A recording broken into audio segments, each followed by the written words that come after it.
Parlons à présent de l'Ouganda. Les producteurs du pays de thé font face à la baisse des cours mondiaux en ce moment même. Ce secteur se situe bien en deçà de son potentiel d'après les producteurs locaux.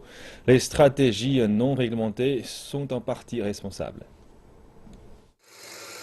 Depuis déjà plusieurs années, le thé est la troisième des exportations de matières premières en Ouganda. Cependant, la production est récemment devenue instable. Pour les producteurs de thé, cela est dû à la réputation de sa qualité.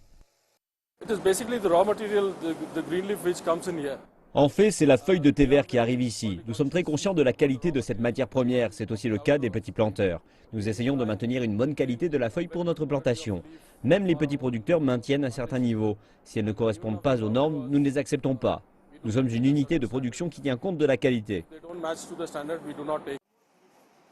L'Ouganda compte 200 000 hectares de terre permettant la production de thé, mais seul 10% est utilisé. Le volume de feuilles de thé vert arrivant jusqu'aux usines depuis les champs a chuté depuis le début de la saison sèche. Cela accroît le coût de production et limite le stock de thé produit destiné à l'étranger. Depuis les 5 dernières années, les exportations de thé ougandais ont stagné à 50 000 tonnes par an. Le thé en vrac est exporté et une faible partie de la production est réservée au marché local. L'Ouganda obtenait entre 1 et 1,5 $ de moins que le Kenya. Les 2 dernières années ont été mauvaises. De nombreuses unités de production ont tout juste atteint le seuil de rentabilité. Certaines ont été à découvert bancaire. L'année dernière a été très difficile. Cette année a débuté correctement comparé à l'année précédente et j'espère qu'on se dirige vers une augmentation des prix du marché.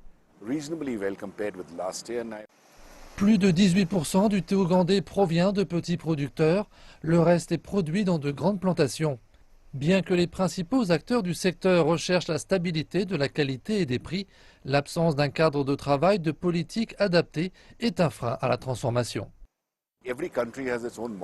Chaque pays possède son propre modèle. Le modèle kényan était exceptionnel. Les laboratoires décidaient du type de feuilles qu'ils achetaient. Ainsi, les producteurs étaient contraints de proposer ce type de feuilles. En Ouganda, le secteur est désorganisé.